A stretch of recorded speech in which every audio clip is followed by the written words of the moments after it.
World Series, so we're going to fight. We're going to finish this thing. Politics. We did it once, and now we will do it again, and this time we're going to finish the job.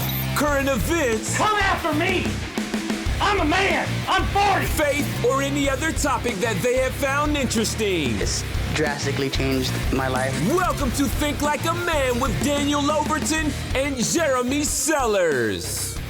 Welcome back to the Think Like a Man podcast. We are so thankful that you have decided again to take an hour or so out of your time this week to spend with us. We've got a great show ahead of you. Guess what? This time the guest showed up.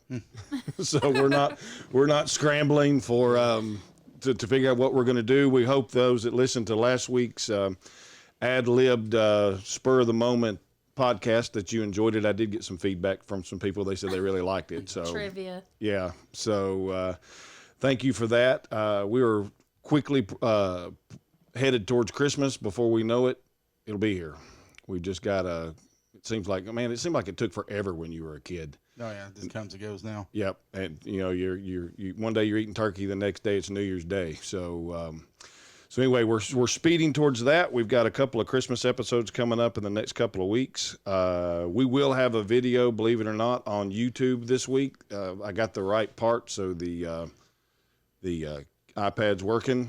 So those that are be watching later on YouTube, you'll be able to see us. And I don't have a hat on for the first time in a while. I'm going to change that in just a minute because we've got to I was just looking for a glare. Yeah, I need a little makeup. We're gonna pick the winners from the gift card that everybody spent all week registering for. Some of them took advantage of you're able to enter more than once by doing what you're asked to do, and so those that did that, trust me, you're in there as many times as you did what was asked to do. So again, we'd like to thank Boutique 31 for their sponsor. Ship this week. You see her back of her head. Caitlin is back with us again this week. You're going to see her all the time anymore. So get used to that. And so we're introducing co-host number 2. Yeah, well, if you look at back episodes a little bit, we introduced the co-host. Yeah, now we're co-host to 2. Right. So keep adding on. Diarco I talked to him this week, and he's fine. He's got things to do as a young father and husband, and that he needs to. That's where most of his efforts need to be, and so he's going to come and go, and he's lining up a pretty cool guest for us, hopefully in January, and so you'll see him again.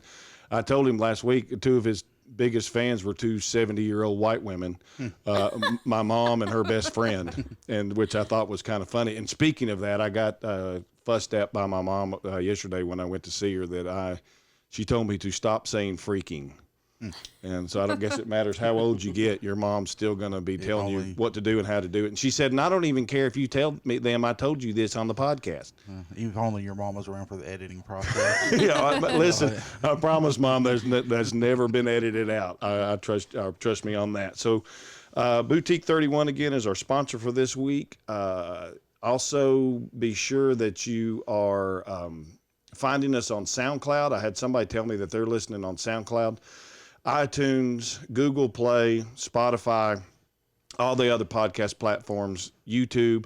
If you'd like to get in touch with us, email is probably the best way. Or if you're following us through Facebook, the Think Like a Man Facebook page, you can message us directly through there or through email, which is thinklam2019 at Gmail. So it's thinklam2019 at Gmail. Well, on behalf of Boutique 31 too, Jeremy drew attention this week. Our website completely crashed, so that 10% off code that y'all are supposed to be able to use was down for like 4 days because our website totally went off. It is back up and active this morning. We tested the code THINK, THINK, get you 10% off your purchase. All right, you hear that, gentlemen? That's a great place to buy something for your wife. Don't forget you can come in person. It's here in White Pine, or you can go to boutique31.com because apparently it's working again. And we crashed the site. Yeah. We're that popular. Yeah. Like, hey. Yeah, so, but we're, like I said earlier, we're quickly tracking towards Christmas, but they've got great stuff over there, and I'm sure if you called in, and they could even help you pick some stuff over the phone, but they'll ship it anywhere you want to go. And at checkout, use the code THINK for a 10% discount on your first purchase. So let's get to the most important thing first. I know there's a bunch of people that are wanting to see who wins the 2 gift cards. I promised everybody's in here, like I said, and I wrote it down, but Caitlin's going to pick it because she wasn't even here when I did it. So Caitlin, we need 2 names out of there, and I really hope you can read my handwriting. All right, so let's try it. what's the first one? Daniel Overton. Man. Lies. Apparently you can't read it. Is that Nina Walker? Something Walker. Starts with an N. That is Nina Walker. Nina Walker. Okay. I was Nina right. Walker wins one of the gift cards. And the second one, Corey Harkleroad. Corey Harkleroad wins the second gift card. All right, guys. We have to redraw. Yeah, no joke.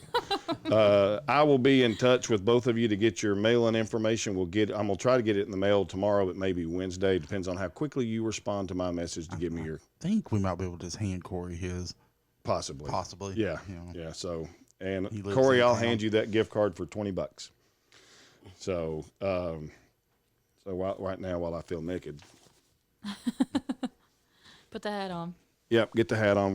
We're back to normal now. All right, so to the more important thing out of everything, y'all got your butts kicked this week by me.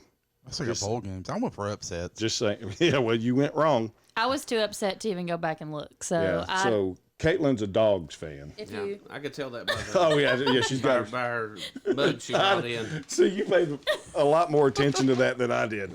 So yeah, she was crying the blues. I told you they were going to get killed. Oh, I knew it was going to happen. I was just going for the upset. It was kind of like me in Virginia. I mean, that was a dumb pick, but I was kind of hoping. So this week's pick, I went 7-3. Actually, you and me tied. You went 7-3. what? Yeah, Daniel's the one who has a 4-6 record. So you're 5. You and him are actually tied, and I'm 5 games ahead. So we're going to pick a few more this afternoon with our guest, and for the upcoming bowl games, we got a few we're going to do this week with him, and so we'll get to that here at the end of the broadcast. So we're going to move on to our guest for today. This man, one of the funny things, I always like to try to do some background on who's coming, just so you can introduce them properly.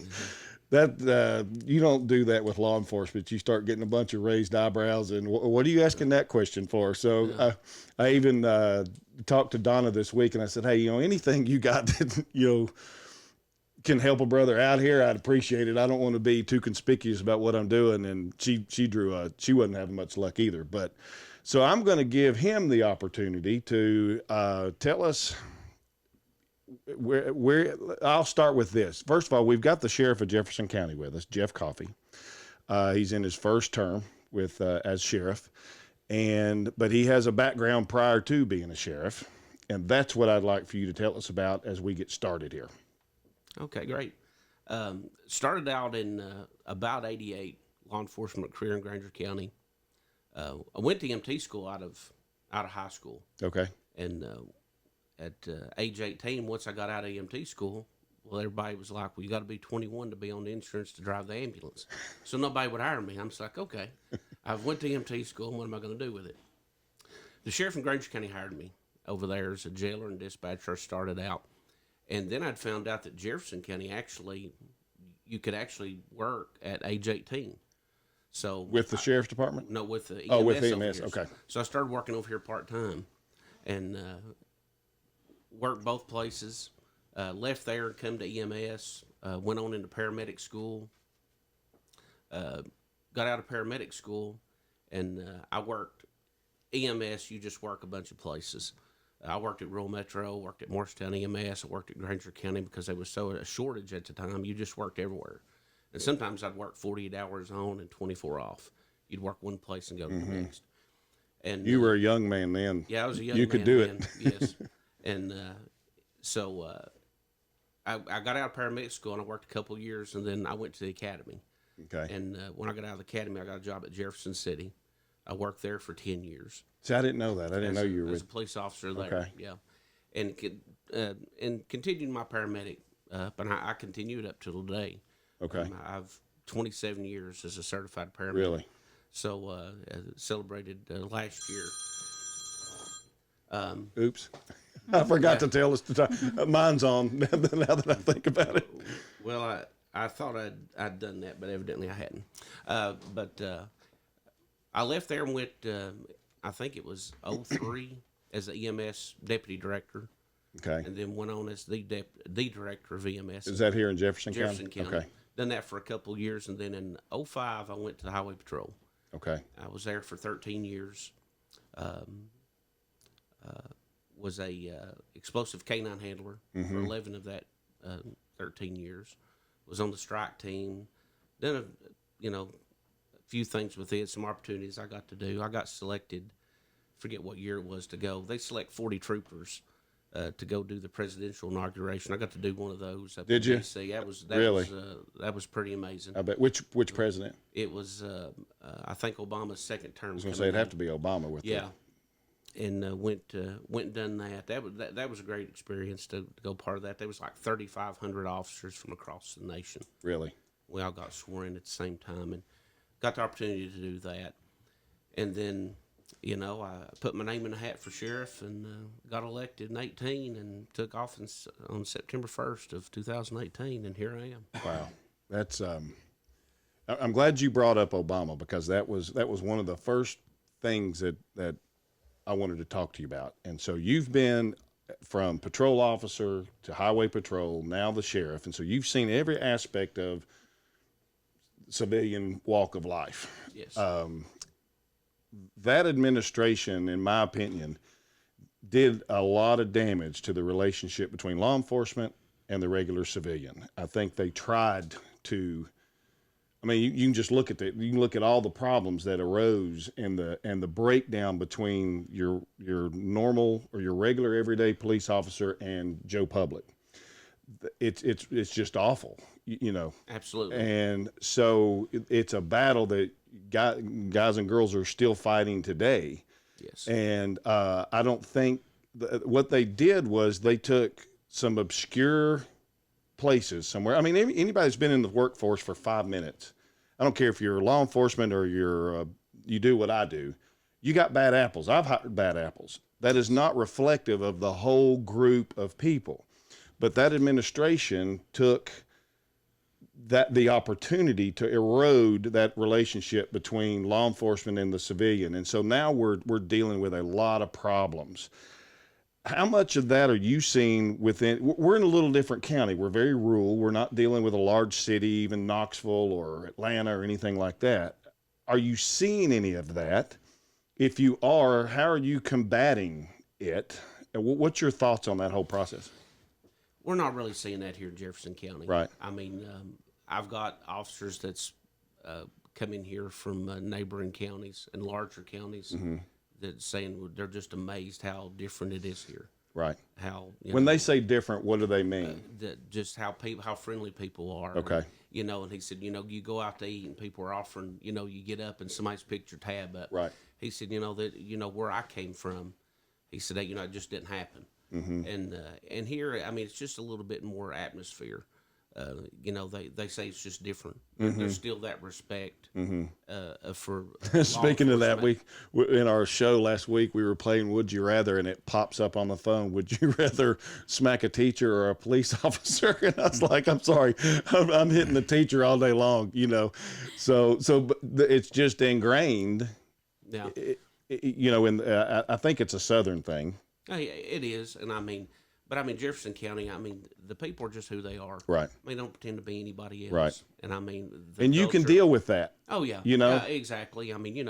Just like you said, we got guys go out there that don't, that make poor decisions, don't make the right decisions on handling things.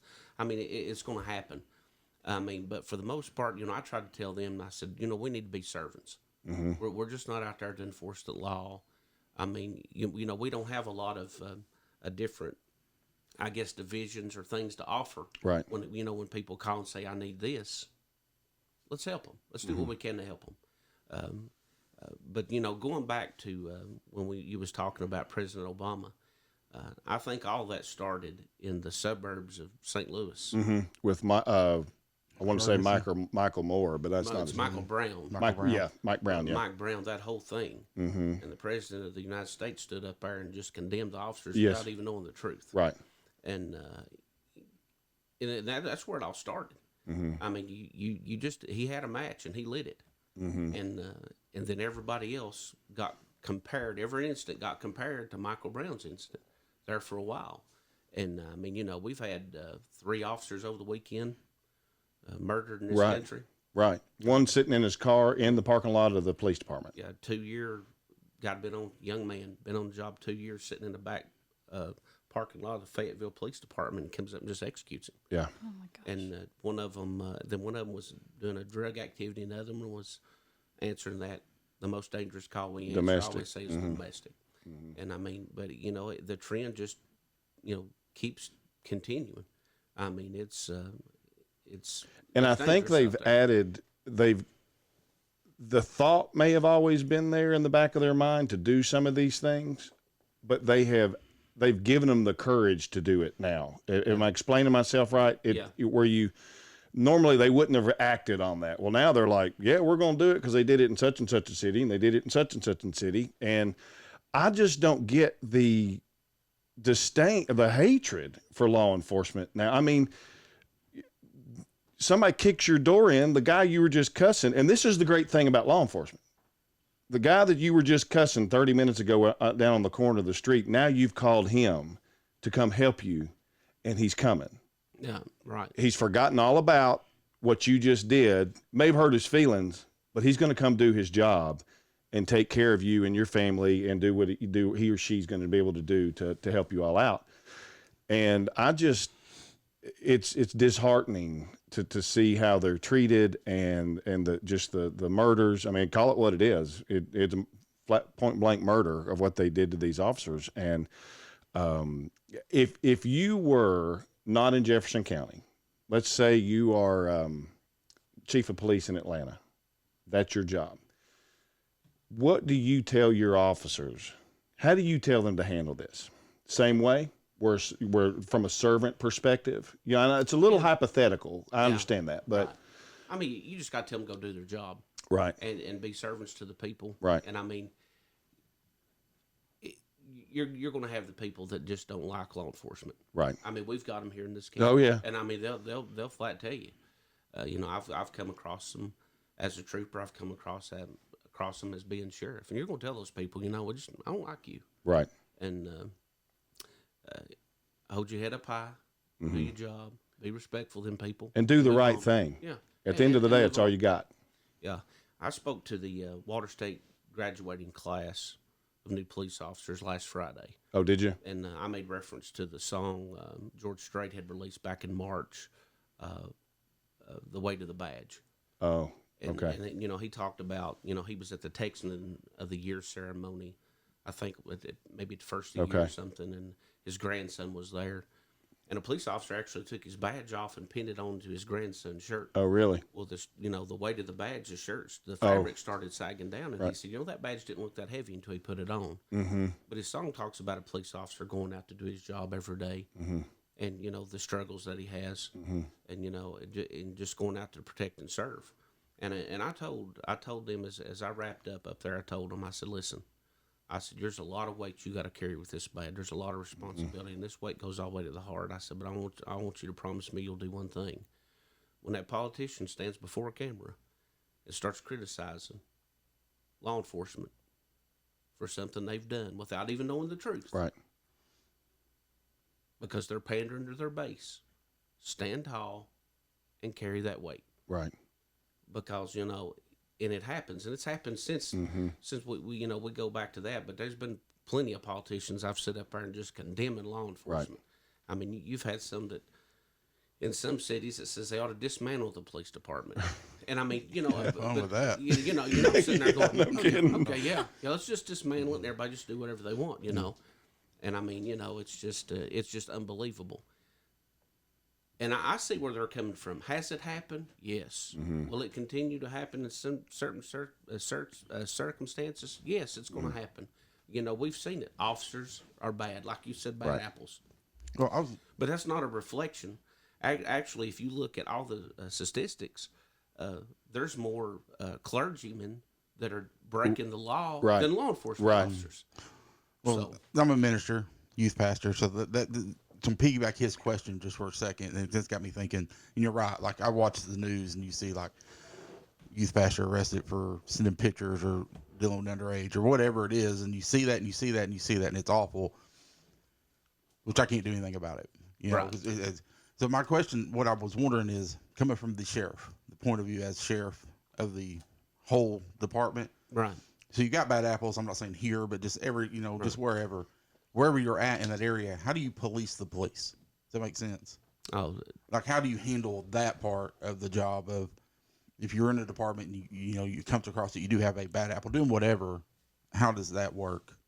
Well, I think it's some of the things like we're working on at our department. See, we never had body cameras. We've got the in-car cameras. I love those. But the body cams, we're in the process of trying to maybe doing some bids after That's the huge. first year. The videos don't lie. But exactly. I mean, you've got three sides of each story. Their side, this side, and in the middle, you've got the truth. When you've got a body cam, you've got the truth. Right. And that's what we're trying to, because I mean, when you've got those, you can always go back and start. If you start getting some questions about an officer doing some bad habits or doing some things, you can go back to the body camera and say, if somebody says, I got some concerns about this guy, where you can see what's going on these calls and start identifying maybe some problems before they arise. Like a habit.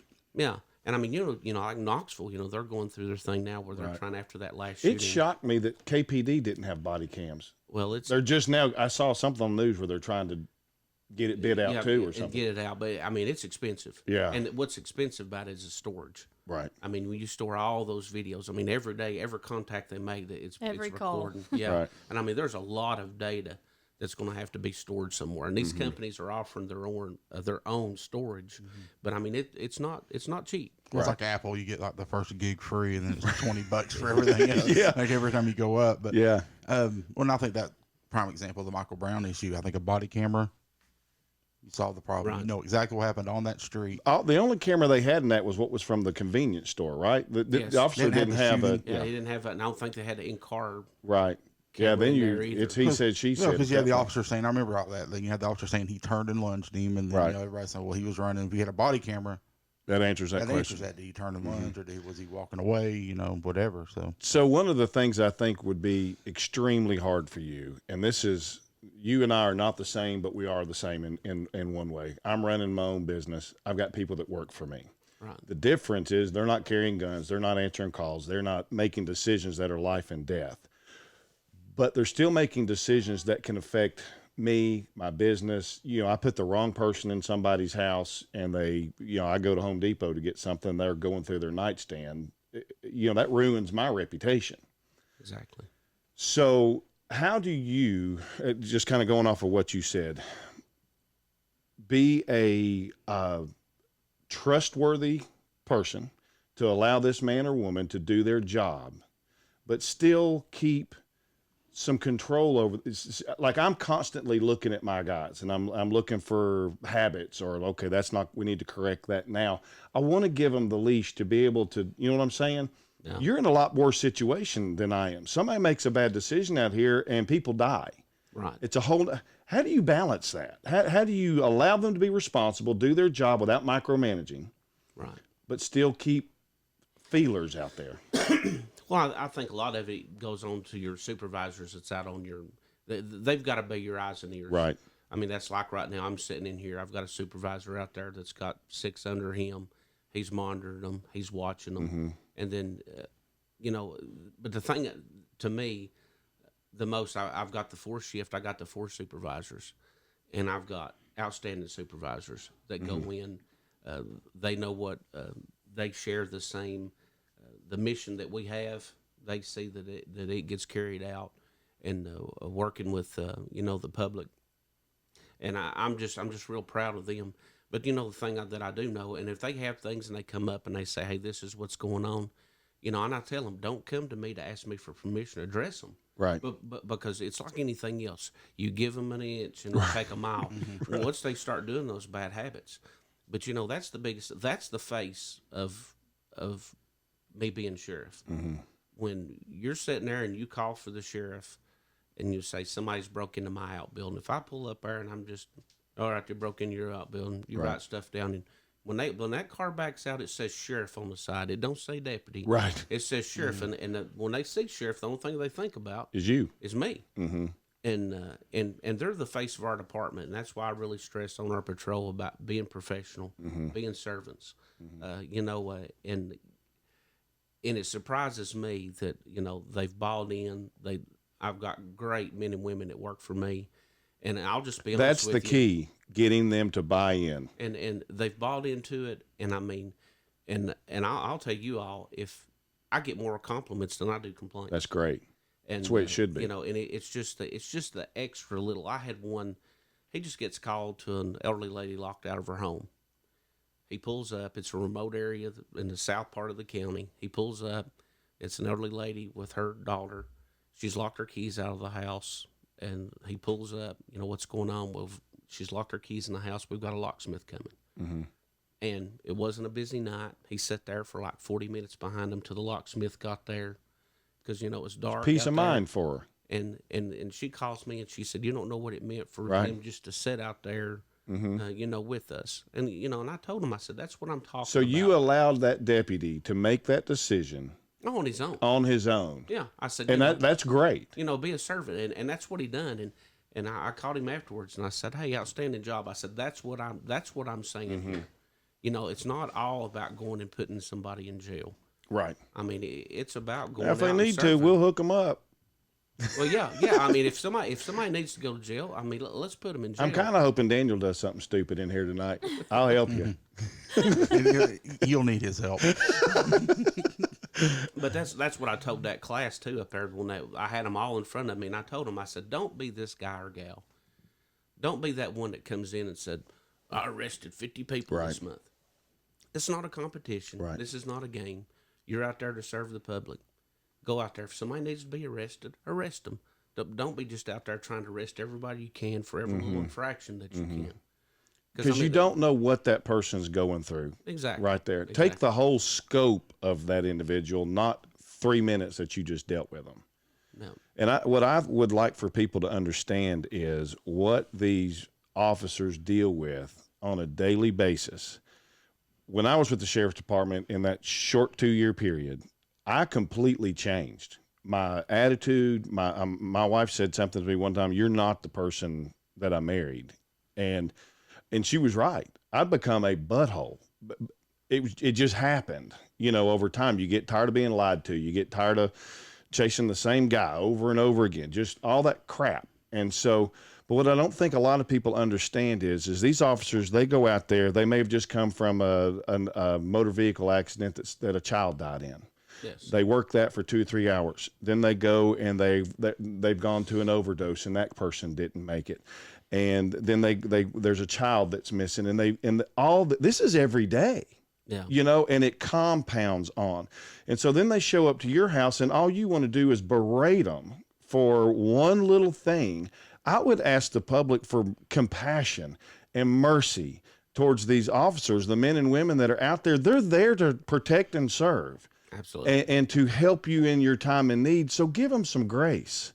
Extend that to them, because you don't, just like they don't know what you've gone through in the last week, you don't know what call that officer just came from right before he or she pulled up in your driveway. Exactly. So instead of coming out with your dukes up, ready, cussing and hollering and all the stuff that goes along with that, show some grace to these individuals. And if that can start to happen, I think we start to mend some of these fences that have been torn down over the past several years. Right. It's where you got to start anyway. Yeah, and I think we're moving that way. I think you've seen a lot of Back the Blue. You've seen a lot of people that stepped up and said, hey, enough's enough. Right. We're always going to have the instance like we had over the weekend. I mean, drugs. I mean, it's just as simple as that. I mean, that's what runs our county. That's what runs our country, our state. I mean, you look at all the figures, and you see the people that are incarcerated. It's all. I mean, 90% of your population is on there because of drugs. Right. And it may not be a drug charge, but they were out stealing Right. or burglarizing things Because so of they could this, so yeah. they could get their drugs. So a lot of complaints go against that to the law enforcement side, but I think a lot of it, the blame should go toward the justice system side. Does it bother you as a police officer, or does it? I mean, how does it take its toll when you arrest somebody for drugs, and the next day you see them out? Well, it don't bother me because I understand the fact that it's overwhelming. Yeah. I mean, You've only got so many. I mean, Hamlin County's about to shut the jail down. Like, you can only do what Yeah. you can do. I know that, but I mean, just to me, it would take its toll. Like, you know, how often do you have to arrest someone for the same thing over and over again before? Oh yeah, exactly. And I mean, it's the point of, what can we do with all that? If they took all of them and throw them all in jail, I mean, because of our male population, we got recertification last week, but we're in an after action plan because of our male population. What does that mean? That means that we'll be working closely with the state on our population as far as our male population, trying to find different avenues of trying to reduce that. Right. Because, I mean, when it gets to a certain point, when you start getting like Hamlin County, that's when they come up and say, you're building a new jail. Right. And we want to use some alternative things. And ours isn't that old. Yeah, I mean, it's, 2007? Yeah. So, I mean, you're not looking at it in an old facility, but, I mean, last year our population was up around 300 at some point. Really? When they come and done an inspection, we was at 285. We're supposed to be at the 230 mark. So, wow. I mean, it gets busy, but, I mean, a lot of that, too, is you got a lot of officers out here that are working hard. Mm-hmm. I mean, right. At one time we had, I remember that one grand jury, we had almost, counting us and also the Jefferson City Police Department, we had about like 60 drug indictments that was served. Yeah. And people went to jail. Yeah. So, I mean, you got to put them somewhere. When them guys come to jail, I mean, stack them in there like cordwood. Yeah. And, I mean, and we're going to continue on that pace. I mean, we'll have other grand juries, and it's going to be the same way. You're going to have that 30, 40, 50 mark that's going to flood your jails, and then it's going to trickle out until it starts coming up to court. Then they get their court time. But, I mean, the state's been real good to us. I mean, we've probably sent, I'd say probably 15 to 20 into prison. Have you? In the last little bit, and also some females. Our females were not bad out. I mean, I think we had 15 empty beds for females. Wow. As far as last weekend, but it. Caitlin and her crew could fill that up. They got a little rowdy down there when the dogs got whooped. Oh, Yeah, a little bit. Well, I'm glad you brought up the drug thing. That was something else that I wanted to talk about. I mean, by all means, it's an epidemic. Absolutely. What are you seeing? Is it still opioid related, or is that majority of what you're dealing with, the pills, that kind of thing, or is it more of your harder heroines, cocaines, that kind of thing? They're still there, but at the forefront is methamphetamine. Okay. Methamphetamine. I mean, it's the growing trend. I mean, it's changed so much since I've come into office. Our community is getting flooded. It's coming across the border. That was what I was going to ask you. When they talk about border security, yeah.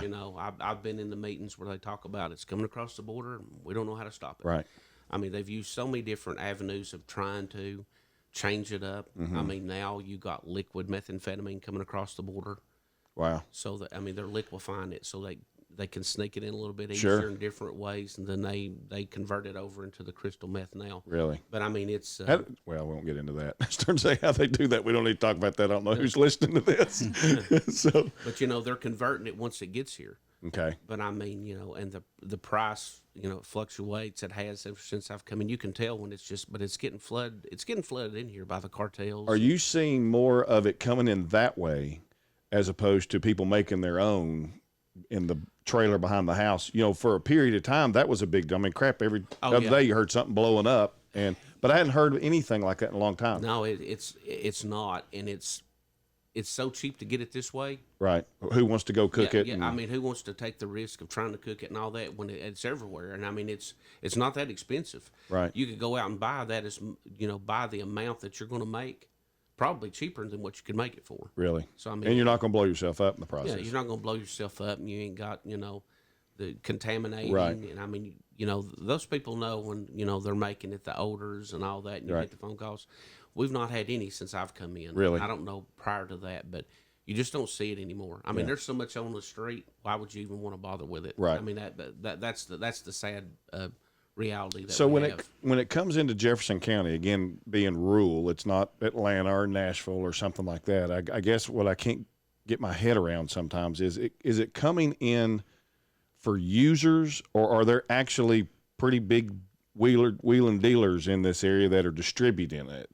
Does that make sense? Yeah. So But, I mean, you have the distributions that come out of, the larger cities. Right. And it's just cut from there and then brought in here. It may be Okay. brought in, we had a traffic stop where they brought in like a half a pound that our deputies made. Mm-hmm.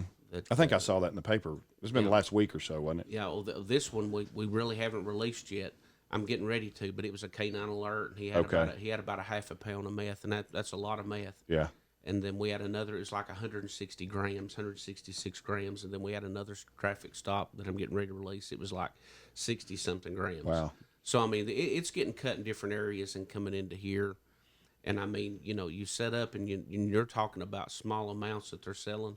You got a half a pound of methamphetamine, you're going to be selling a lot of it. But that half a pound, he's actually distributing it to other areas.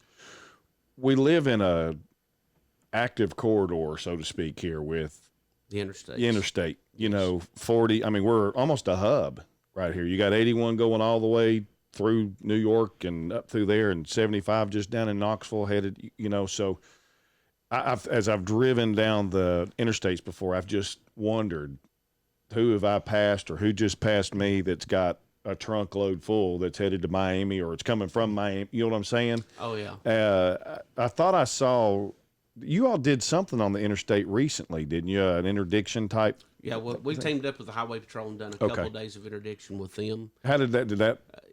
It went fairly well. We are now in the process of working with all the police departments about getting a task force together where about once or twice a month, all the departments can get together and go out there and work these areas. Because it's going up the interstate. Sure. It's as simple as that. Yeah. And THP had made a stop on one, and it was kind of funny because it was coming out of Nashville and it was going back to the Carolinas. Really? Not even going up north, and it was like 2 kilos, about 4 pounds of methamphetamine. Really? So I mean, every direction, that dude's gone for a while, isn't he? Oh yeah, THP. There was 2 of them made stops on them, and that arrest was several months ago.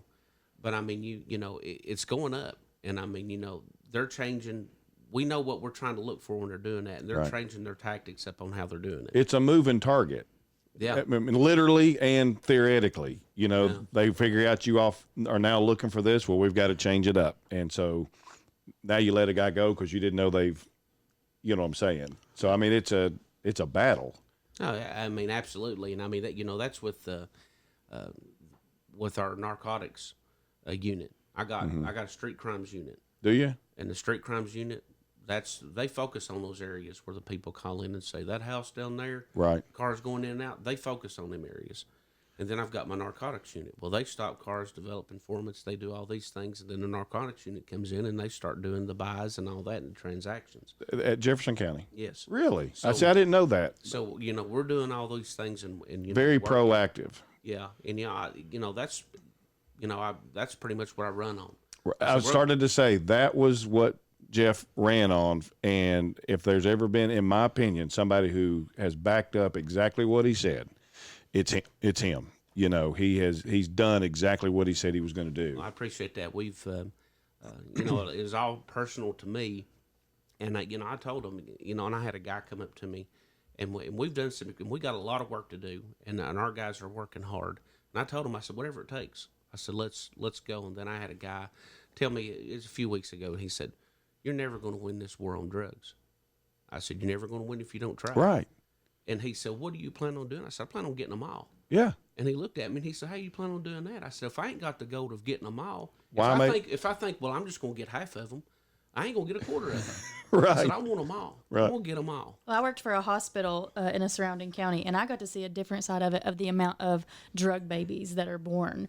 And it just opened my eyes to say, oh my gosh, like this is an epidemic. Like it is a problem so much bigger. You know that it's out there, but every single day to see the number of drug babies that were being born in the surrounding counties around here was just eye-opening. So I appreciate your service in that, because and there are several programs that I was made aware of in the hospital trying to help these mamas, trying to do things for these people to say, okay, listen, let's get you off of this. Let's help you. And our first instinct whenever I was working at this hospital was, it made me mad. I mean, it made me so mad. Oh, this mama, But then you have these programs that step in and teach you to look at it different and say, listen, she's gotten drug into this. Now let's help her. Let's help her get off of it. She can help other people. And so I appreciate that you do that.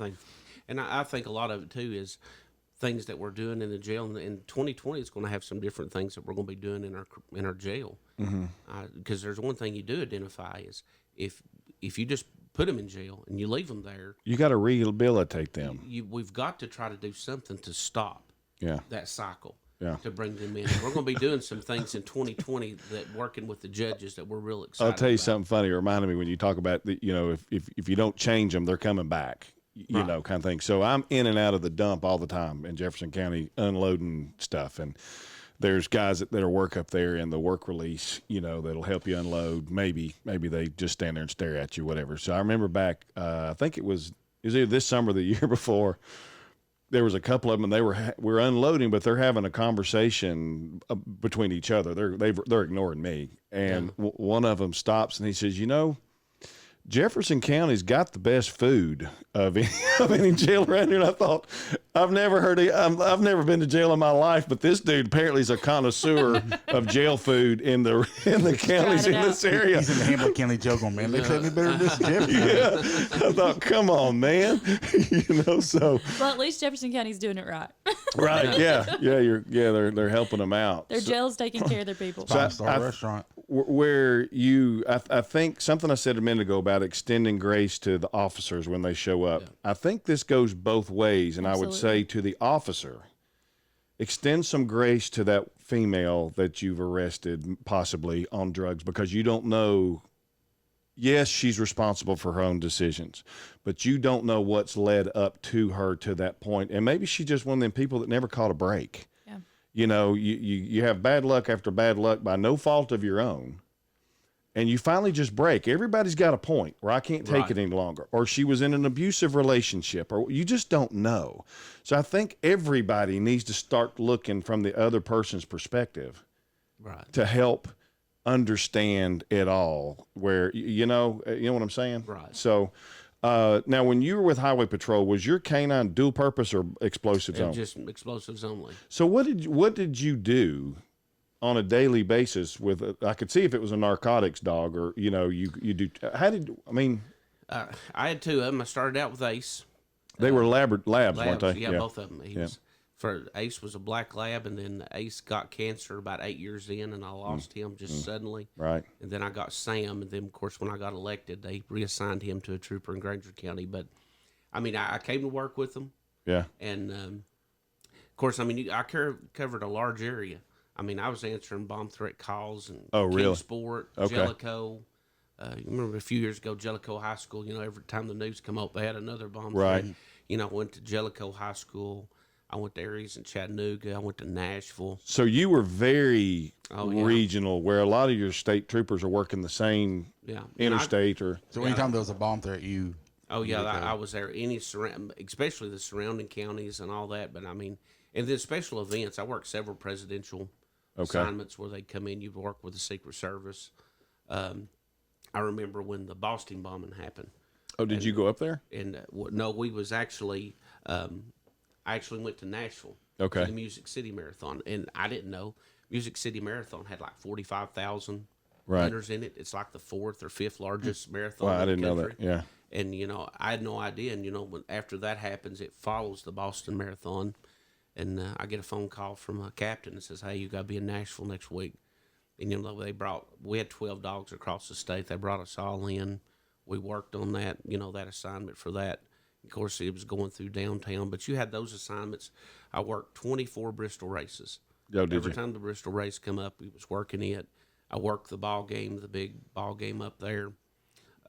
Battle at Bristol. The Battle of Bristol. Yeah. I did worked you? It. Yeah, I worked it up there. Oh, that was interesting. I bet that was. But I mean, it was kind of behind the scenes. All your work starts early in the morning. Right. I mean, all that stuff's done. Right. Before anybody ever shows up. Yeah. Yeah. You know, and I'm there sitting there. You know, I remember the game day crew was coming in, and we're sitting there with their dog, and we swept the area where all the people were going to be for game day. And I remember people were carrying stuff in, and we had our dogs on standby. And I remember this guy come in with this sign that said, "Hillary deleted my other sign." Oh, really? it come, and I was like, "Oh man, this is the greatest thing." Yeah. But, you know, but I mean, there was other assignments. I worked a lot with Knoxville Police Department.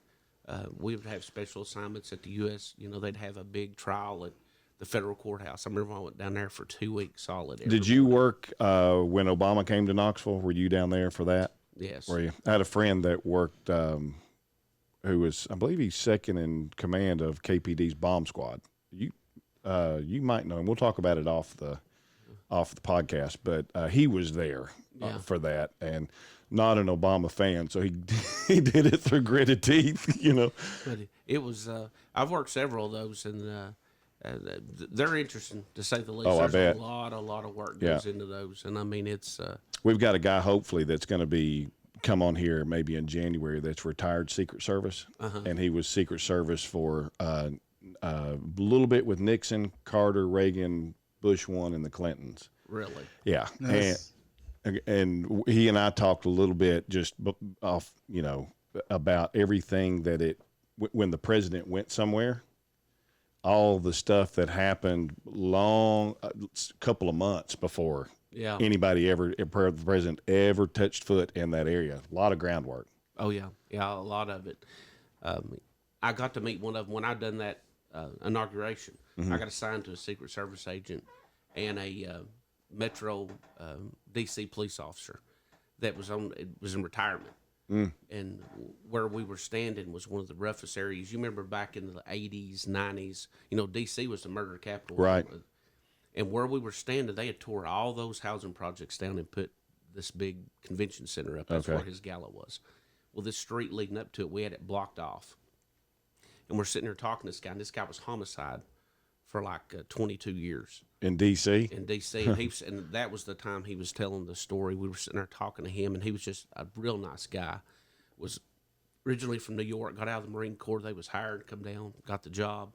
And he's talking about standing there, and he said, wow, this street right here, he said, it was all converted apartments, but it was storefronts.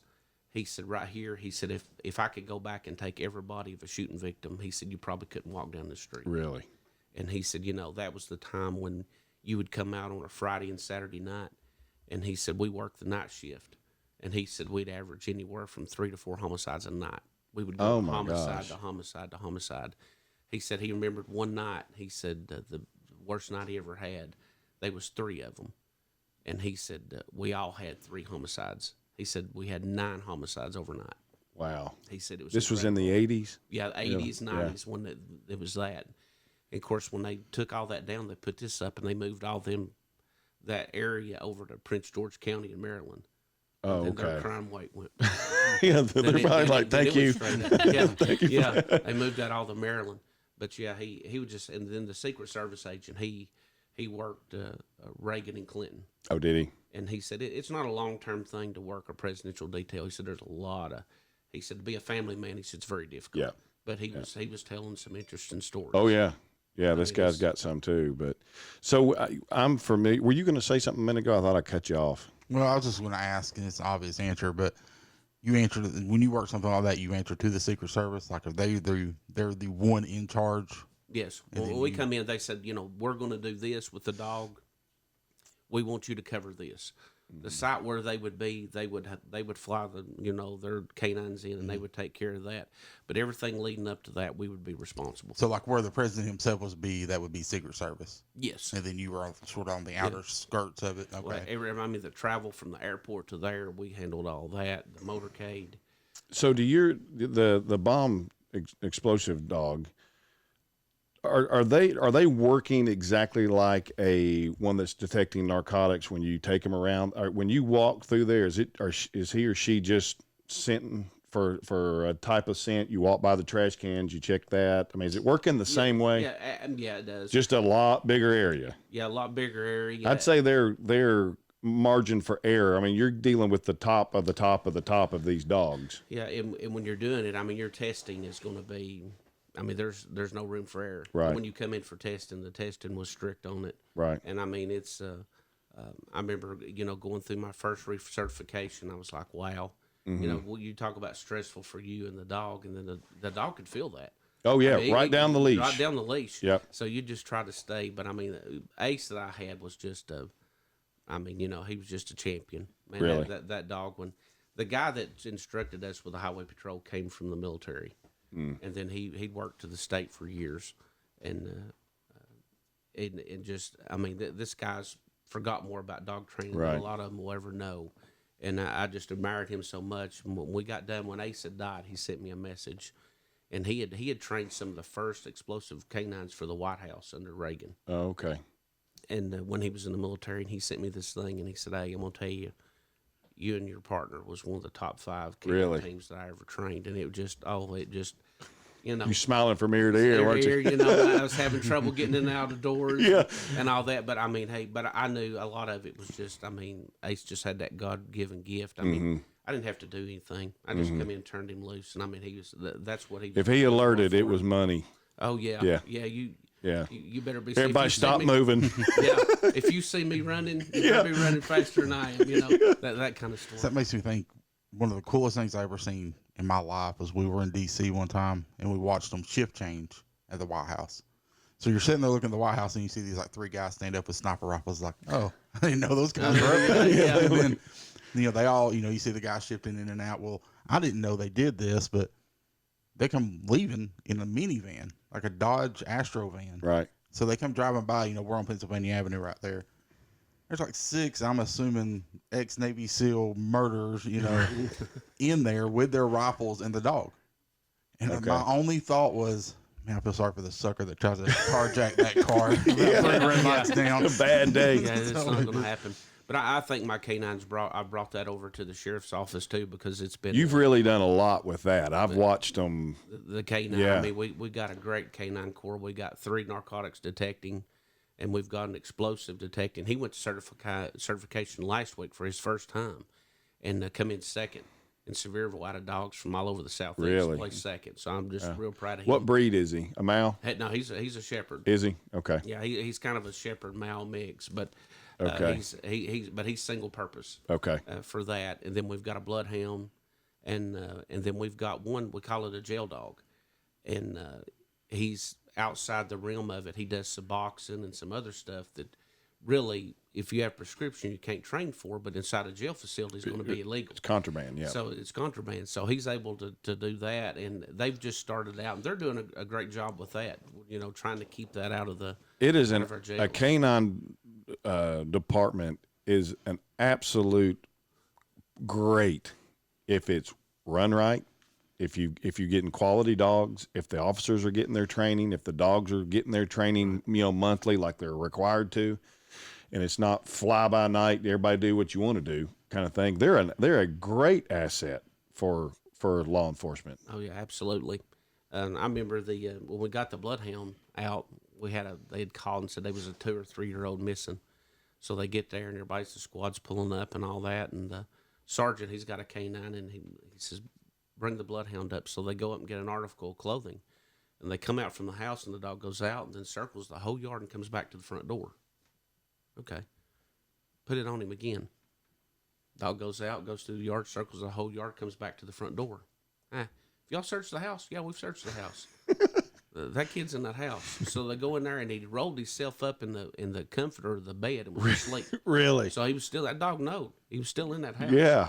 Isn't that crazy? Yeah. I mean, it's just. What a lot of people don't understand with how it, and you'll meet Ezra when we're finished. And so he's been through some narcotic stuff. Yeah, he wasn't cut to be able to do it. He couldn't. One thing about a canine is they got to be able to work on their own, and he couldn't. I mean, he spent the whole time looking over his shoulder to see where I was at. I'm like, dude, you got to do this on your own. But one thing about a dog and how they do how they smell different than we do. If you and me walk into Burger King, we just smell Burger King or burger. Well, a dog will smell the meat, the lettuce, the tomato, everything individually, and that's when they train them on the narcotics. They called it a stew, I think, wasn't the it? beef stew effect. Yeah, they just put everything they're going to train that dog in one box. It might be 4 or 5 different drugs, and that's what he trains on. But he'll always be able to pick out one of those, even if it's just one in the vehicle. He's been trained on that scent, he or she. And they'll pick how it works is just mind blowing. Yeah, and and with the explosive side of it, it was so different. We was on a task force with TSA and Homeland Security. Once a month, I would have to go to McGee Tyson and do sweeps, and then I would go to the Tri-Cities and meet up with them and do luggage and baggage and all that stuff, the aircraft. And I remember we was at McGee Tyson. And they came through, and the guy went through the checkpoint, come in, sat down, and we had another one of our dogs up there, and they called, and they said, hey, come up here. So I come up here, and he goes, do gate 4. I go in there and do gate 4, and he comes in, and there was an Oriental gentleman there, and he had his big bag, and the dog come up, and they just sit. And I went. I looked back, and he was like, so I bring him back, and by this time, there's a guy behind him. He's jumped up and grabbed his bags, and he's took off. It's like, I'm not sure who that dog was sitting for, but... Yeah, and then we come back, and then Knoxville police brought their dog up there, done the same thing. And they were like, what do we do? And I said, let's just pull him out, take him back over there. And the thing was that you had to do all your research, and you had to look at stuff. We brought him in, and he had the a Chinese newspaper, with the writing on it, and it was thick. I mean, you're talking about when it was unfolded, it was like, an inch and a half thick. And I'm like, holy cow. Well, we start researching it through their database, LAX, Chicago O'Hare. They still use a lot of nitrates in their ink. Gotcha. So that's what the dogs, with that much ink on there, the dogs was like, yeah, it's here. I'm getting a good treat for this one. Oh, yeah, it sat down on it. But, they said, hey, Coffey, look here. And it was just all these canine alerts. Right. And it was newspapers. Really? And, that was. And you gave a Chinese guy a heart attack. Yeah, he come out and, he didn't know. But, he'd been x-rayed and, put all He was cavity searched. Body scanned and all this. And, I'm like, there ain't no threat here, but we need to know. Right. What's happened here. You probably won't bring your newspaper back next time. Oh, yeah, he ain't bringing no newspaper back. He's done with that. Y'all are a legend in China. He's told that story all over. Oh, yeah. Take your iPad. Yeah. Don't take the paper. One thing I was concerned about is when they got the Albing Daddy or whatever his name was in the Mal that went in and got him over there. I was concerned that we'd see a surge of people going and getting Mal's. Malinois, yeah. Because of this dog, and I thought, oh man, if you don't have a working canine is such a different breed. Oh yeah. And you're talking about a dog that has drive, and if you're not doing something with him or her, well, that's why God made it. Yeah. And then we've bred it to get these things, and it knows one thing, and that's work. So you better give it a job, or your life is going to be miserable. And if you're going to be real serious, you better check with your insurance carrier. Exactly. Because I had a good friend that had 2 of them, and his insurance carrier found out. They called him and said, "You got 2 options. We're going to drop you. You need to get rid of the dogs." Really? Yeah. And that was shocking to me. And they said, "No, we're not with that breed." Right. Were they Malinois? Yeah. Were they? Yeah. Yeah. It was Malinois, and they said, "No, we're not going to insure you." And he had a chain link up around his property and all that. And he said, he got rid of him. But yeah, they're a demanding. Oh my gosh. The best. Law enforcement dog. With them and the shepherd. I put them right there with them. But they're like you said, a God-given gift. Oh boy, things that's what they're here for. Yeah, and see, the border collie upstairs is the same way. She wants to herd. She's a working thing, but the difference is she ain't gonna bite you. Right. She's not. She can't do a whole lot of damage. You get sideways with a Mal and you're wearing him. And it's not a good thing. So these people, they go out and they buy these. They don't educate themselves on what, and then you get them in the pound, or they get put down because they did what their only thing they know to do, and they had a crappy owner. Right. When the last couple of years when I was with the patrol, we started training with Fort Campbell, and training with the 101st up there, and it was their division of explosive. They were dual purpose, but it was out doing roadside stuff, roadside bombs. And see, when they would get deployed, and the ones that were over there, there was 13 or 14 of them, and every one of them had multiple deployments. But how they would be used in the military, they would be set up somewhere, and you'd be there, and you'd have a Marine attachment come in, and they'd say, go with them and clear these roads. And watching those guys, they were we were working, not how they were. I mean, they had it down to a science, because, I mean, they're burying explosives 2 and 3 feet in the ground. You know, they're going up, and our dogs were doing it. But, I mean, they were doing it all off leash. They're sitting there with hand signals telling them to come up and come back. Right. And then they were showing us the tricks of the trade of what they were doing to them over there. They would make one look like, hey, right there's one. We know that's one. And then before even really looking at it, they would divert them. And then the real one would be in the diversion. They would try to hide one over there. And that's what they done to us in the training. But, you know, working with those guys down there, you learn to respect. Oh, man. Them, you know, and then 5th Group, I mean, their dogs were down there as well. Do you know Special Forces, so, I mean, you know, they're just unbelievable. And it ought to tell you one thing when you see the pictures of the SEALs or whoever, Special Forces, jumping out of a plane and they've got a MAU strapped to their chest. Yes. Let me tell you something. Just pick Ezra up and he'll have a fit on you. Don't you try to strap him to your chest and jump out of a plane, he'd eat me alive, you know. Do you know what he means when he says dual purpose? Okay, so that means the dog would be, most of the time it would be narcotics. More than one specification. Right, Okay. and apprehension a lot of times would be the second one. So the ones that you get bit. Yeah. So you get crazy down here, we're going to bring the biter in. Well, I had the opportunity a few years ago to come to the jail with leadership of Jefferson County. And I got to come and watch them come out with a bite suit and do all the testing. I'm like, I never want to do anything to be chased down by one of those guys. That's all I know. I'm like, no thanks. I mean, he was not letting go. I'm like, That's the best part of any episode of Cop. Right. Like, I've watched them where the guy's like hiding in the bush and like, come out. And he won't come out. He's like, okay. Lets the dog loose and hear the guy, well, get the dog. You know, it's like we've been telling you. like we It's want you coming. for an hour. Yeah. So I think it is a great asset that you've added to the sheriff's department and for this county. And I think what you're doing with it is just wonderful. And Thank you. We're proud of our K-9 people. They do an outstanding job. one of the things that Sheriff Coffey has implemented probably in the last year, I would say, I may be off on the time, you can correct me, but it's working with local churches to set up. I mean, we've seen the news and people coming in and shooting the place up, and you know it's happened numerous times. Unfortunately, that's the world we live in. Yes. And you've been very proactive in getting some programs set up within this county with churches to help them help theirself, so to speak, because you all can't be there all the time. And most shootouts happen in about a minute, Right. you know, and it's over. And so you can't, I mean, unless you're in the parking lot, an officer's in the parking lot, it's over before he or she can get there. So explain to me what you've done and how you're running this thing. Safe Church Task Force we're still in the infancy stages of it, trying to get it developed.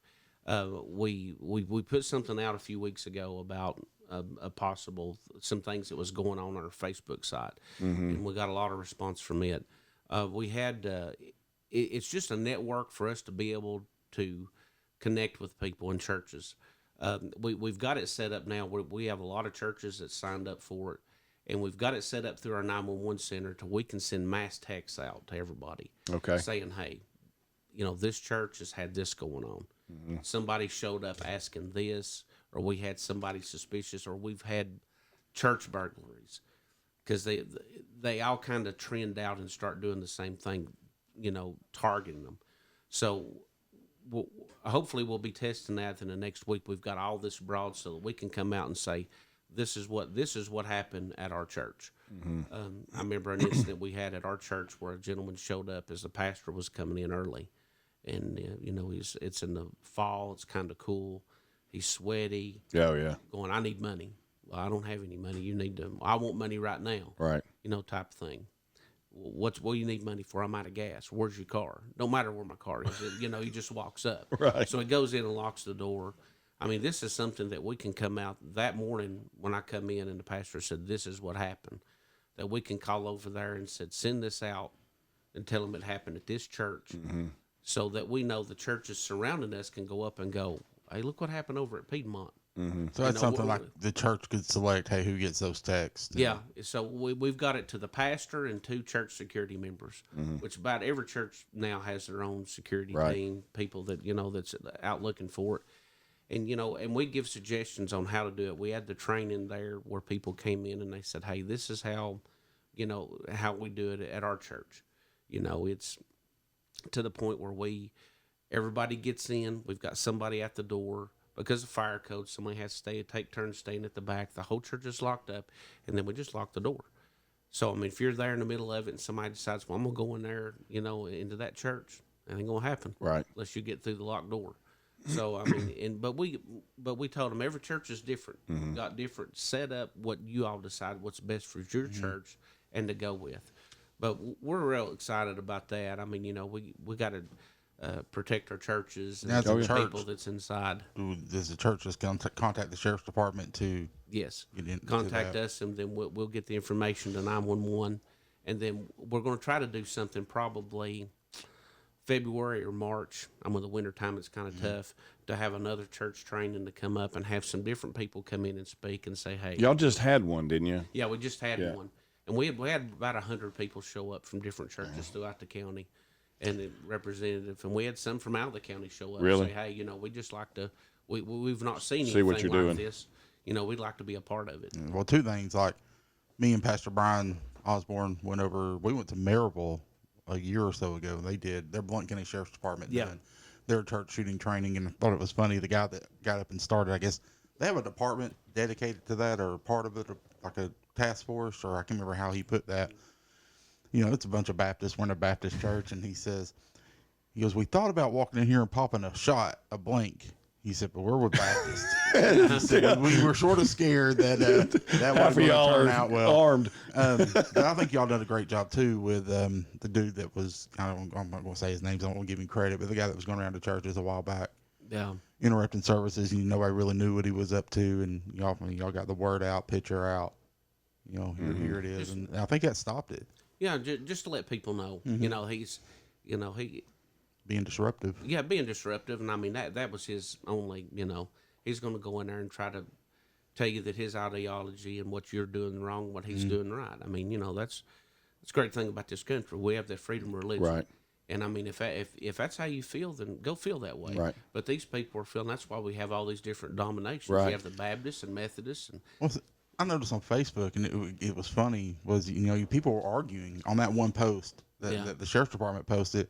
Well, that's public property. I'm like, no, it's not. Right. He can't just walk in there and do what he wants to do. It's not public property. Right. And people don't understand that whole concept. Oh yeah, that's why I had a lot of people calling in and said, what do we do? And I said, well, it's private property. Yeah. It's your all's church. You want him out of there? You call us. The deputy be glad to come up there and escort him out. Well, you're implementing this, so I will assume this answer, but do you think that churches need security teams? In 2019, getting ready to be 2020, yes. I think that... Unfortunately, it's the world we're in. Well-trained security teams. Yeah, I think, if nothing else, have a plan. I mean, we have some churches that come up and they're older generations and they're like, well, we really don't know. If nothing else, lock the door. I remember West Virginia, and I know some of the churches got a kickback from some of their membership, and they're like, we don't need to be doing this and all that. I was reading an article from a gentleman in West Virginia, rural area, and he said, we had our church up, and, I told him, we need to be doing security and all that. And he said, I got a pushback from a lot of the people in the church. And he said, well, they finally agreed to all the back doors where the Sunday school classes were. We locked them, but the back door we didn't. He said, so we're sitting there on the service on Sunday morning. It's a rural church, had about 60 or 70 in there. And he said, I'm sitting midway through the church. And he said, and he's got a gun carrying permit, had my weapon. He said, I'm sitting there listening to the pastor, listening to the sermon. And he said, out of the corner of my eye, he said, he's already made it halfway through the church. He said, gentleman dressed in camouflage with a backpack. And he said, before my mindset can even think, who's this guy? He's walked straight up to the pastor and he's cursing him. Really? And he said, I got up. And he said some of the others walked over, and he said that it was high on methamphetamine. They ended up calling the sheriff's office there, the local police. They detained him and took him outside. They ended up arresting him. And he said as soon as the church was over, he said the older gentleman, I guess that part of the church that was kind of pushing back, come back. So we need to do something now. Now they're mad. Why hadn't you done anything yet? Yeah, and he said, it took that to get the response from them. And he said, I'm not saying anything bad about them. Right. He said, but and thankfully nothing bad happened. No, nothing bad happened. But he said, he just told him, he said, if that guy had a handgun. Yeah. Well, it's crazy. You mentioned it, lock the doors. The simplest thing, that's the very first thing we did, and that was after the church shooting in Texas. Yes. Was one point of access. Sunday school, the doors were open. But once church was time for everybody the time you knew everybody should be there, lock everything but one door, main entrance. Somebody's usually always at that main entrance. One point of access. And it's like, that's simple. You just don't think about, but that's just the simplest. Lock the doors. And then what's funny is, I've heard of churches like they implement, they're like, so we started locking doors and people get mad. I got to walk around the building to get in. It's like, here's you something the bad guy. So here's something else that a lot of people aren't thinking of, is the human trafficking aspect, and it's growing in East Tennessee. You see report after report after report. Think about how easy it would be for somebody when the big crowd comes through, because it's church. Yes. So people are, you have visitors and you don't automatically suspect this person, but this guy just comes in with the crowd, and next thing you know, he's gone out the back door with a 6-year-old. Yes. And you don't see him again. People like me who think like that, a lot of times get raised eyebrows because you're accused of being over dramatic or going to the worst extremes. These things are happening. Right. This isn't Mayberry anymore. Even Little White Pine's not Mayberry anymore. And I saw an ad last week that said they busted 10 or 12 Uber drivers for human trafficking. Yes. I mean, my gosh, you can't even get in an Uber anymore. Well, people don't pay attention. That was the girl, I want to say Alabama, I might be wrong, who thought she was out one night, thought the Uber had pulled up, and the dude just let her get in. Right. And then he took her and killed her. Right. Yeah, that was about a year ago. Yeah. He just she just thought it was the Uber and gets in the back seat. People don't pay attention. Right. Right. So we live in a time, unfortunately, and it's, in my opinion, it's not going to get any better. So I like what you're doing is proactive. It's not reactive. Right. And so is it going to stop everything? No. But dang, at least you've got a plan and you're halfway prepared if something does happen, and and all that kind of stuff. But okay,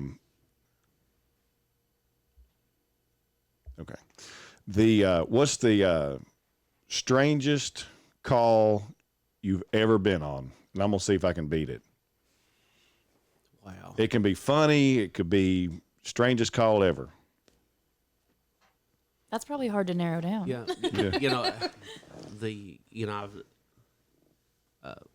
I've told this story several times with, it was on Thanksgiving, and you'd be surprised at probably the amount of people that we would have on the interstate with dementia. Oh, really? Yeah. I've got them. I remember a trooper got one from Maine, the state of Maine. Here. Run out of gas, on Wow. 81. And you would get them from different areas, and they would just take off driving. And then you'd pull up. The last one I got was from below Columbia, South Carolina. He was out of gas, and when I got to talking to him, I got to noticing something, really, it would just wasn't right. And when I ran his information, he'd come back missing and endangered. And all he had done is got up that morning and they just drive till they run out of gas. Yeah, okay. Yeah, and he had drove all night, but he was just the convenience center to take his garbage off was a half mile away. Wow. He took off to do that, and then he ended up in Jefferson County. Wow. And on Thanksgiving, I got one, and I'd come out and was working the evening shift. We'd come out working 3 to 11. I went out, was patrolling, and I was actually covering Cock County as well. I went to the state line, come back, running the interstate out. And my wife had called and said, hey, we're going to open this turkey back up and this ham and, eat again. I said, hey, I'm on my way. So I'm going out. And then they give me a call of a broke down vehicle at the one. And the gentleman was there, and I pull up and It's got North Carolina tags, and I'm talking to him, and I walk up, and as soon as I ran the tag, they said, "Hey, he's missing, endangered, out of North Carolina." And I'm like, "Okay." I walk up to him, and very distinguished gentleman, just real nice, and I'm talking to him, and I got his information, come back, confirmed it all.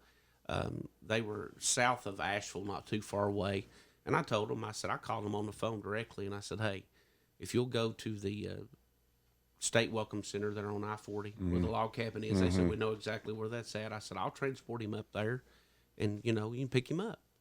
And they said, "Okay, sure." So I went back and I started trying to explain to the guy, and he wanted to say, he said, "Listen," he said, "I'm on I-26 in Andersonville." I said, "No, sir, you're not." I said, "You're on I-81 in Tennessee." He said, "I'm not in Tennessee." So I'm sitting there, and I'm trying to be realistic to the guy, you know, trying to be real to him. And, and he's, we're not real argumentative, but, I mean, he was standing his ground. He was there. And you're in a Tennessee State Trooper Tennessee uniform, State uniform. with a car that says Tennessee State Trooper on the side. Of course, we're standing in front of it, and I looked at him, and I said, "Hey," I said, "Sir," I said, "you're in Tennessee." And I said, "I'm going to take you up here." And he said, "Well, I'm not in Tennessee." And I sat there and I thought, "Well, Jeff, it's your patch." Right. So I turned around to him, and I'm standing there looking at him, and I said, "Sir," I said, "look at my patch." I said, "What?" I said, "Can you read?" He said, "Of course I can read, And this guy ended up being like a professor or something. He was just a really intelligent guy. He looks at it, and he says, "State Trooper, Tennessee." And he sits there, and he read it out loud, and he sits there and looks at me, and then just looks at me dead in the eyes, and he goes, "What the hell are you doing in North Carolina?" And I said, "I'm not."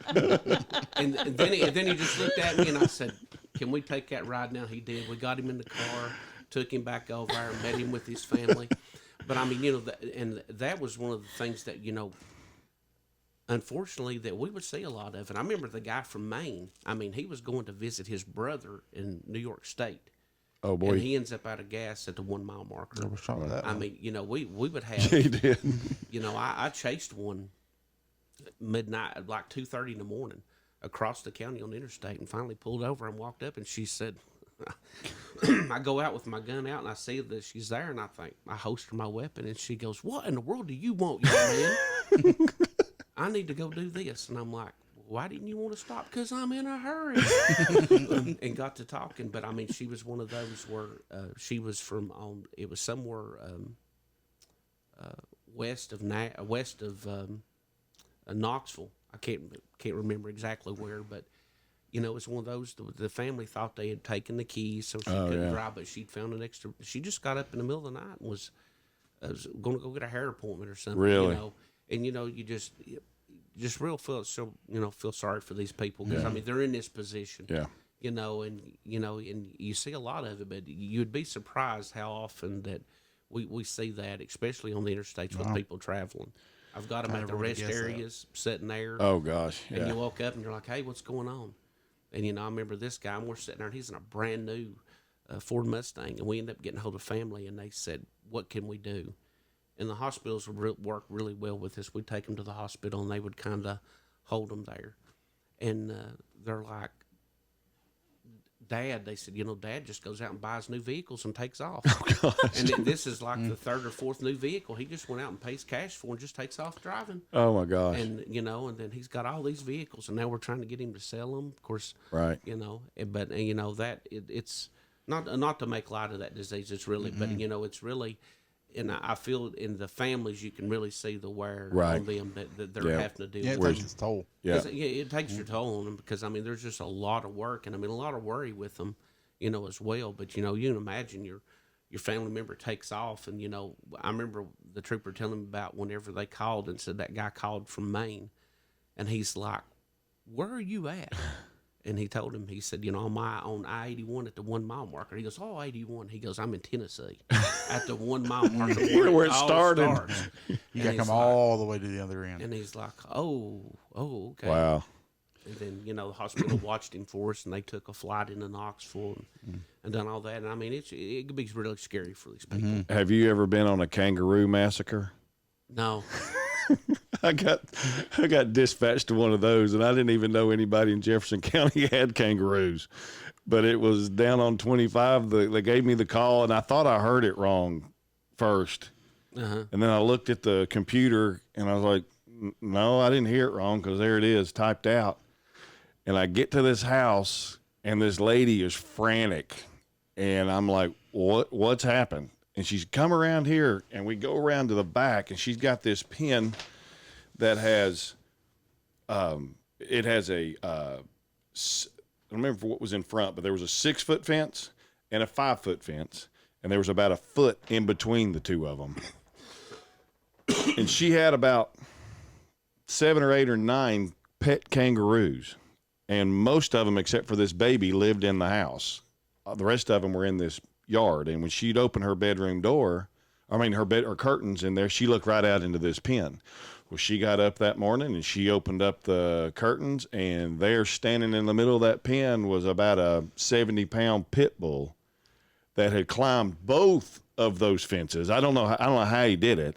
So she goes running out there, grabs a 410 by the door, comes around to open the gate. She said, I fling the gate open, and when I do, she said, that dog come at me, and I'll be dang if she didn't hit him right between the eyes with that 410.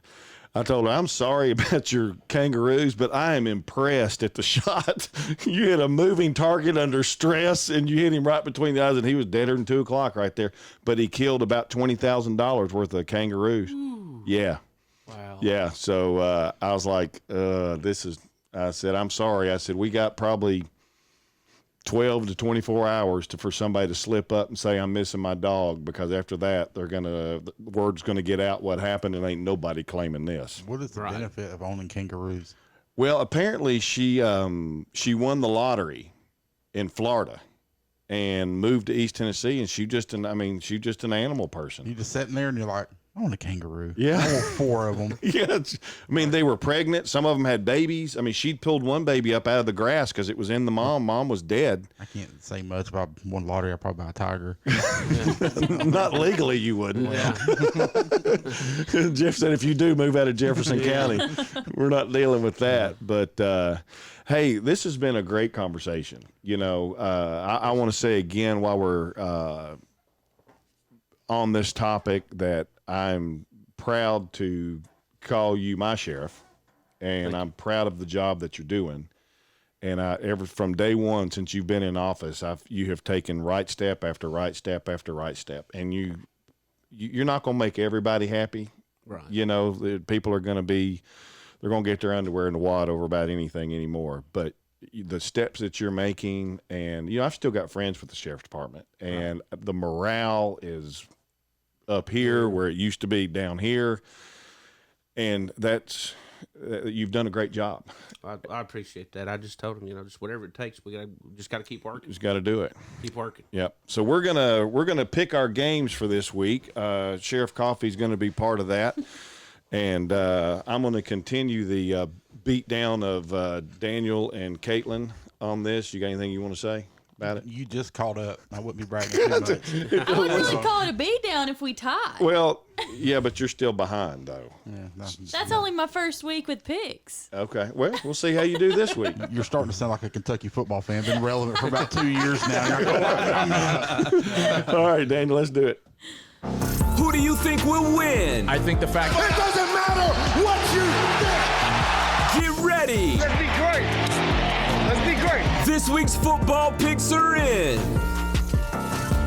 All right, so we are going to, what did we decide? We're going to pick the New Year's Six and the playoffs. And the playoffs. We'll pick through the playoffs. All right, so let's do the playoffs last. Do you have the New Year's Six up? Can you pull that up? And we'll, let's see, this will be. Now, this is where it gets crazy because bowl games, anything can happen. Anything can happen except for the playoffs. We know who will win that. Yep. Not Georgia. No. I'm out of here. All right. So there were some good matchups in the New Year's There's Six. some real good ones. If my won't name the people app will work. Well, I can promise you, you're going to win one over me because there's one team that I won't pick. Period. And so, and I can tell you they're going to beat down who they're playing, but I'm staying with I ain't picking them. Why do they call it New Year's Six when there's only 4 bowl games on New Year's Day? What's the other? There's a couple before though. I think it'd be the Cotton Bowl, Orange, the big bowls, the Cotton, the Orange, Fiesta, Rose. Well, I think they count the Peach and the Fiesta. I think they count them as in the 6 too. On the 28th, I think they count them. That's what they're saying. So there's a Cotton and the Peach. So the Cotton Bowl. You want me to just go name these? Yeah, off? let's just go with that. All right, it's Cotton Bowl, Memphis and Penn State. So you're our guest. You get the first pick. Memphis, and we're not picking spreads, or we're just picking straight up. I would say I'd go Penn State now that their coach is going to Florida State. I think that Memphis' coach is going to Florida. Mike Norvell's gone. Yeah, I'm probably going to go with Penn State on that one. Hey, did anybody see what they paid him? What his contract was? No, I hadn't seen his. I've seen either. some of the other ones. I've seen Lane's and all those, but I hadn't seen Hadn't seen his. Lanes. Lane train. Did you see the video? Did you see the promo video? The big train coming through town. No, but did you hear the guy that handed him a baby when he got off the plane out there, and he wanted him to kiss the baby when he handed it back? He said, "Hey, Lane, get a burner phone." Well, I heard somebody said he said in his press conference today too that they asked him about his how he felt at the tarmac. He says probably the better tarmac experience for me. Yeah, after he got another one. So Mike, I can't believe Mike. I thought Florida State would have a harder time finding a coach. I mean, but you talk about a dumpster fire. That is a big dumpster fire. Well, fans aren't happy. Most fans aren't happy about it. That they hired Norvell. Yeah, because they were expecting to fire a second-year coach. That's my argument. I'll argue today till I'm out of breath. You can't fire a 2-year coach. Nobody. Well, they did it. Well, we've had 2, Willie Taggart and Arkansas. And Arkansas. They got it. They got an offensive lineman coach. Well, I can't believe that they've all replaced them. I mean, that Ole Miss, fast. And then Arkansas got the guy at Appy State. Yeah. I mean, I can't believe it's No, Arkansas got Georgia's offensive lineman coach. Oh, did they? That's who he got. Yeah, Georgia's offensive line coach. Hey, y'all are going to suck again. It's Missouri. Missouri got Appy State. Appy State's coach. Now, That's right. Did you see whose name came up today? Colorado State. Mr. Butch Jones. Oh, please. I let him go ruin the mid MAC, or they're not in the Pac-12. It don't matter where they're at. Yeah. What is it? They play 6A football in Colorado. It would don't like- matter. Let him just save the entire NCAA. Let them do those out there. He can go lay bricks in Colorado all he wants to. Right, so. right. All right, Caitlin, who do you want? Give me Memphis. Oh man, is Norvell going to coach the game? I hadn't heard. He's probably gone. Yeah, I'd say I'd say he'd be gone. I'd say he's gone. All right. Who you got? You can brag about lead. I'm going Lions. I got a few games to play with here. I'm going to go with Memphis. He's trying to keep this tied. I'm going to go with Memphis. He's playing against you and forgetting about me. That's I exactly ain't worried what about needs to you. happen. I ain't worried about you. Penn State, you don't bet against James Franklin. He's a nut. He's a good coach. He may be, but I'm hoping Memphis is just mad because now they were good. I'm going to skip Fired the playoff games until we get to we'll those. do those then. The next one's the Orange Bowl, University of Virginia. Go for them twice there, Jeremy. In Florida. Well, like I said at the beginning, I won't pick Florida for nothing. I don't care what they're playing in, and I'll take the loss. I'm picking Virginia. They're going to get hammered. That's Florida. I mean, Florida. Yeah. Florida. Citrus Bowl, UF. University of Michigan, Alabama. Bama. Yep. Can't say it too loud. That's another. That'll be ugly. Who you got? Yeah, it's going to be Bama. Yeah. I'm SEC versus Big Ten. I got to put my glasses on there. Now, we ain't going that way. We're going to say Alabama. No, I'll pick Bama. I don't have a problem, and I'm afraid they'll just absolutely dismantle Michigan. You're going to pick Michigan. Yeah. I can see it in his eyes. Seriously? Alabama don't give a rip where they're at right now. Them players ain't going to come up. They ain't going to show up to play. They don't have pride. They don't care. So you're going to Jim Harbaugh, he's got to make a point. He ain't going to make it at the Citrus Bowl. I can promise you that. Bama players ain't showing up. Tua ain't healing that quick. No. All right, so who's the next one? Rose Bowl. Who is that? Oregon and Wisconsin. Oh, That'll be a good game. yeah.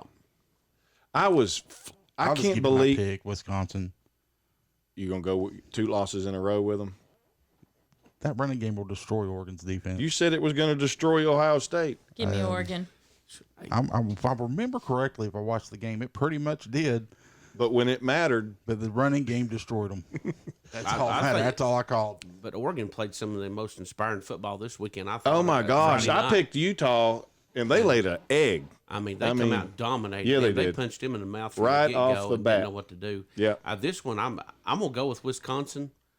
But wow, I mean, that may potentially be one of the best games Right, of the bowl season. no doubt. Yeah, I'm going to pick Oregon. I'm going with Caitlin.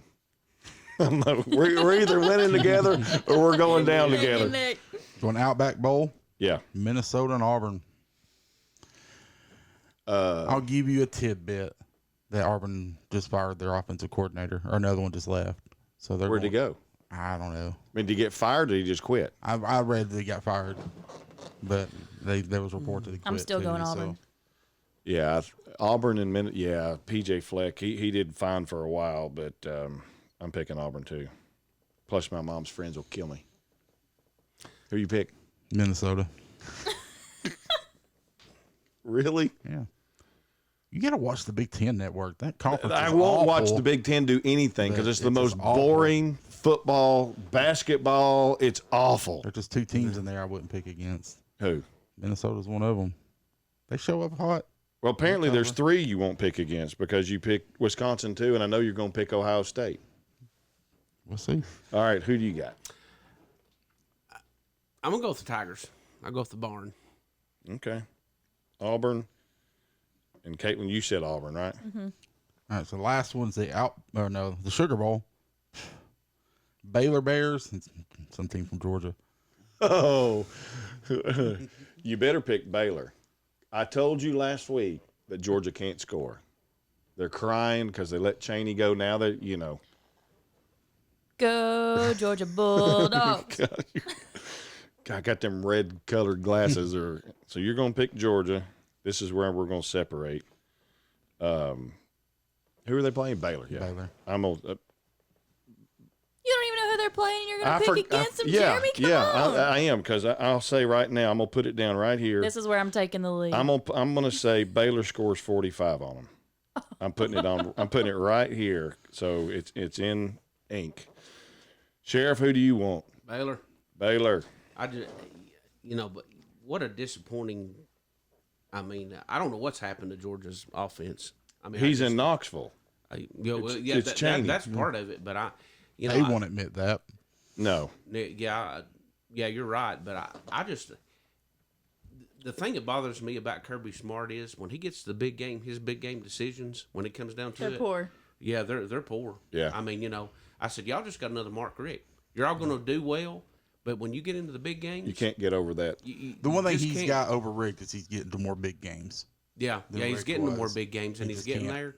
But I mean, everybody else is going to start. We got a big commit today at Tennessee. Oh, I didn't see it. Defensive lineman. Yeah, Which one? defensive lineman. He's one of the ones in state. I can't Okay. remember his name. And of course, Georgia. I mean, that defense they had this year was absolutely awesome. But those guys are going to be leaving. And they're fixing to steal a 5-star offensive lineman from those So- people. But I mean, it's going to come to the point that's going to run out. That talent's going Right. to be. I mean, Florida's right on their heels. See, I think the difference between Georgia and Tennessee is when Kirby got to Georgia, he inherited a lot of good players, and he just stepped in and started coaching. Yeah. He's a better recruiter than Rick. He is, but he's not as good a recruiter as Pruitt. And he's a good coach. Yeah. But when it comes to making game time decisions, Yeah, It's just- the I whole mean- fake punts and stuff that he's pulled in the And you're starting to see him, and he can't overcome it like Saban has. Mm-hmm. You're starting to see him lose the good assistants. Chaney, Right. Just those. right. no. Right, he doesn't have anybody to step in. So, who are you taking, Georgia? He did this last week, went on this big diatribe, and then turned. See, I want to say Baylor only because I don't think Georgia will show up. Like I don't think Bama will show up, but Georgia's defense is still too good. I'm taking Georgia. All right. Big 12 offense versus Georgia defense. I can't see it. If Georgia shows up to play on defense, they'll hammer Baylor. But they won't. So there's that. But you said Bama would, so All right, so this is the playoff. playoff games, first round, Peach Bowl. All right, so we're going to pick them all the way through, and you pick your national You got to champion. remember who you picked then for these two, so you can pick your one. Right, I'll write it You down. can't say Ohio State lost in the first round, then pick them for the national title, Jeremy. And I can promise you that ain't. first game, Peach Bowl, Oklahoma, LSU. LSU. No hesitation. Yeah, I'm with you. Tigers. yeah, LSU across the board. Okay, second one, Fiesta Bowl, Clemson, Ohio State. Ohio State. Nope. I'm gonna say Clemson. I think they have the best argument for having a chip on their shoulder than anybody. And Do you? You started out number one in the year. Started out as the number one team in the nation. Then You they never jump lost a LSU. game. You ended up 13-0, and you ended up third. And you never lost a game. But their schedule, they didn't play anybody. No.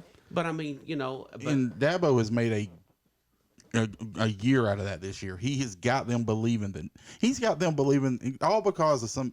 No, I'm gonna call him idiot. I'll call him idiot just because Feinbaum He is makes an a idiot. comment that Clemson shouldn't be in the. He's the only person in the country that says Clemson shouldn't be in the playoff. Right. And Dabo's got that team believing that everybody in the country doesn't believe they should be in the playoff. He's got that team thinking nobody believes in you. Right. So I'm like, man, I'm Right. taking Clemson. All right, so you've got Ohio State. Daniel's got Clemson. I think Sheriff's I've said got all Clemson. year that Clemson's going to start clicking at some point, like they did against Bama, And I got Clemson. and they started clicking in the ACC championship game. Yeah. that game has potentially to be high score. Oh yeah. I think Ohio Oh, yeah. State secondary against Trevor Lawrence and those two receivers, Clemson, they'll tear it up. All right, so everybody's still in the game for we've got an LSU and Clemson national championship. If you're staying in this, all you can pick is LSU. Oh, that's my pick from the get go. Oh, okay. LSU. All right. Mine's LSU. All right. Let's It's, see. the only way LSU loses these next two games is if Joe Burrow decides not to show up at a game, That ain't gonna happen. because that dude is just. They're just so fast paced. I don't think anybody can keep up. That's the one team you see these high flying offenses, and most of them aren't all high flying. It's a lot of deep 5-yard pass. Your fast Right. receiver takes it to 60 yards down. I mean, Clemson's like that. Hey, did you see the play that he made in the game Saturday where he dodged about 5 defensive linemen and flung it 60 yards down the? Yes. That's impressive. Like Clemson, they'll drop it off to Higgins or drop it off to Rogers, and they'll take off 60 yards. He's dropping dimes 60 yards down the field like it's nothing. Yeah. The only thing I could see is Clemson outscoring them. Mm-hmm. Because I mean, if they catch LSU on their heels and score, I mean, Clemson can score. Right. And I mean, that might be the game that's 72-68. Well, or that's something what I was like gonna that when it's all say. said and done. On this one, I would guess the score too. Okay. All right. So, are you picking Clemson? No, I'm gonna say LSU, but I'm gonna say it's gonna be. Oh wow, I'm gonna say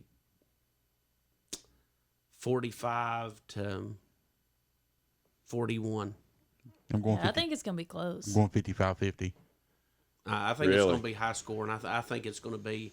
Defenses will not be at that game. I think it's gonna be like It the. will not be at the game. Is that what you said? Yeah, defenses are optional for that game. Yeah, I mean, I think it's gonna be like what was it, the Saints and 49ers Oh, yesterday. man. Yeah, that was a game. Of course, me being a Saints man, of course, I'm pulling for Kamara. Right. And of course, I like Drew Brees too, but that one was like a tennis match. I know it.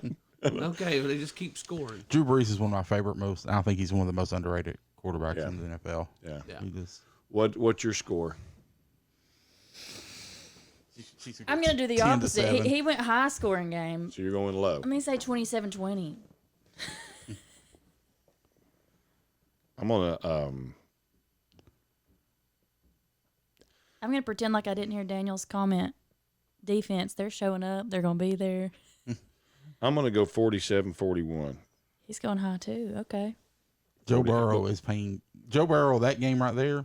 Joe Burrow is playing for a paycheck. And yeah, And the the big Heisman one. will already be over. The Heisman's yeah. this weekend. Yeah. It's this weekend. Yeah, he'll So, win that. He He's, better. he's playing for. Hey, everybody thinks you're one of the best quarterbacks in the draft. He's playing for. I'm gonna be a top 5 pick and be a millionaire. I really don't think Clemson's defense can slow their offense. I don't. And LSU's defense has been suspect all year. Right. They've clicked. Well, But the last two, No 3 offense games, at all. Here we go. More They shade. looked like they clicked in Atlanta, but they were playing Georgia's offense. Like it looks like it all came together, but we seen what was leading up to that.